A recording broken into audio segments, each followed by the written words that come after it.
el señor Rafael Correa hace un análisis sobre Nayib. Veamos.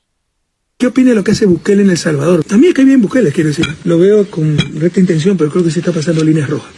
Pero hay mínimos éticos universales, y esos son los derechos humanos. En estos momentos tiene 60.000 presos, Ecuador tiene menos, pero Ecuador tiene el triple de población. Es solo represión, no hay nada en lo económico. El Salvador es un país que sobrevive gracias a la remesa de migrantes. Un cuarto de la población está afuera, envía sus dólares y eso. Bueno, la seguridad de una procuración grande ha mejorado mucho, pero sí creo que se han pasado. Recuerden la experiencia de Fujimori. Cuando empezó Fujimori, Perú era un desastre. Venía del gobierno de Alan García, que generó hiperinflación, sendero luminoso, el terror por todos lados, ataques terroristas, violencia, muerte. Vino Fujimori con mano dura, pero rompiendo derechos humanos, actuando fuera de la Constitución, y mientras servía los intereses, lo aplaudía todo el mundo, ¿ya?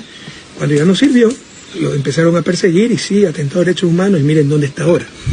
Lo de Bukele es más grave, él se ha peleado con los Estados Unidos, Fujimori no lo hizo, con los periodistas, Fujimori no lo hizo. Entonces temo que cuando deje de ser útil para la tarea que se le encomendó, dejarán a un lado y tal vez se arruine la vida. Ojalá. Ahí lo tienen, brother. Y lo que dice es verdad. Solo tenemos que leer un poquito o busquen en YouTube de cómo hizo Alberto Fujimori. Era lo mismo. En Perú había mucha violencia. Metió la mano dura y al final la dura se la metieron a él. Y lo mismo va a pasar con Nayib. Le mete la mano dura y después la dura se la van a meter a él. Ahora, han salido otros reportajes en Estados Unidos. En Estados Unidos empezó ya a hacerse cada vez más fuerte el hecho de que Bukele protegió a los pandilleros para que no se los llevaran a Estados Unidos. Veamos. Tighter relationship with criminal gangs in his country than he likes to let on.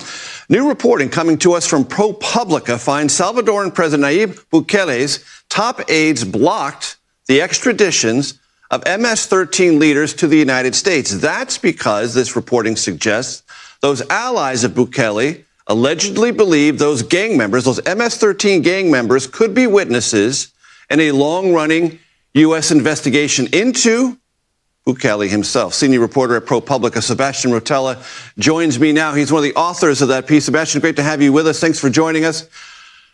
Walk my audience through the broad contours of what your investigation found and its implications for Bukele's public image and what might be true behind that image.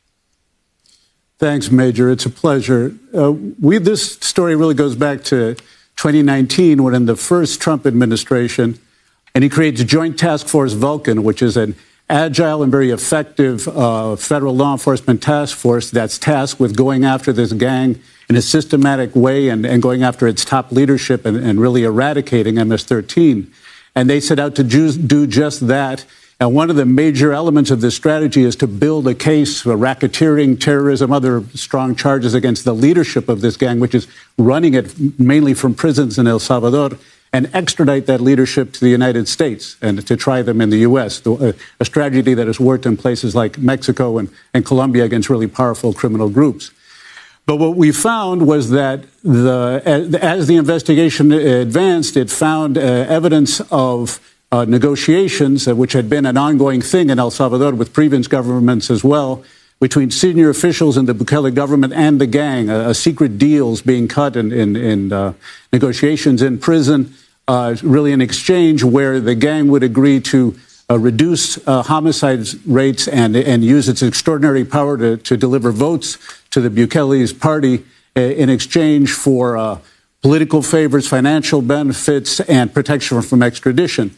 So this investigation that begins as an investigation of this gang expands into an investigation of corruption related to this deal at the high levels of the Bukele government. And one of the things it starts looking at is the potential diversion of U.S. aid money, which is, very generous in El Salvador, as part of these deals to the gang. So what starts as an investigation of a gang becomes a public corruption investigation.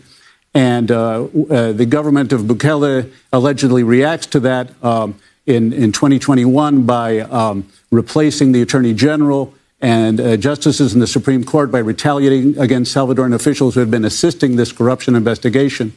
and systematically begins working behind the scenes to block the extraditions of these key leaders for fear, people allege, that they could testify in U.S. courts about these deals between the gang and the Bukele government. So it becomes a very dramatic sort of clash between the politics of the situation, this attempt to bring down this gang. Sebastian, two questions. First, how did you get to this information? What are your underlying source materials to the degree you can describe them? And what attitude, if any, does the current Trump Justice Department have about what you have uncovered and what you've discovered in frustrating a criminal investigation set in motion in the first Trump administration? Well, that's one of the things that's very striking. I mean, the story speaks for itself. We have people speaking on the record. There are indictments in which some of this is laid out in terms of the allegations about the negotiations. And obviously the priorities have changed. I mean, what's happened in the second Trump administration from the beginning, as you know, is that the priority has been on working with President Bukele's government to send Venezuelan and some Salvadoran deportees to be held in the mega prison in El Salvador. So the people we talked to, and they're quoted in the article, expressed great frustration that this case they had been building to get these Salvadoran gang chiefs and to, pursue these allegations of high-level officials in El Salvador colluding with them, that has really been, diluted, weakened, set aside in favor of the new priority, which is working with the Bukele government on the deportation program. So just to put a very fine point on your reporting at ProPublica, Sebastian, we are at a stage where an advanced investigation is nearing the point where it could extradite and bring real charges that could be long-term harmful to MS-13. And because of what you found in these negotiations and side deals, that's not or unlikely to happen. That appears to be the case. I mean, all the extraditions that the U.S. requested of the top gang leaders have not happened. And more dramatically, at least one of them has been sent back in this recent wave of deportation, someone whom this task force had worked very hard to get. So certainly Bukele has cracked down very hard on this gang and put many people in prison and transformed El Salvador in terms of questions of safety. But these questions remain about the leadership and what could have been learned if this case had been pursued to its full extent in the direction in which it was going. What could have been learned? ProPublica's Sebastian Rotella, I appreciate you coming in. Thanks so much.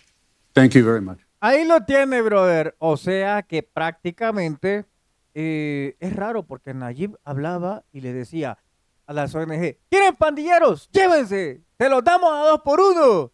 Y cuando Estados Unidos le dice, ok, mandámelos. No se los voy a mandar. Aquí están bien cuidados. Y al contrario, cuando llegó a Estados Unidos, no abogó por la diáspora, no abogó por legalizarlo. ¿Sabe qué pidió? Que a sus amigos pandilleros los regresaran a El Salvador. Así es el gobierno de Bukele. Ya no solamente da risa, es que da pena. Muchas gracias por todo. Se les quiere y de gratis. Hasta pronto.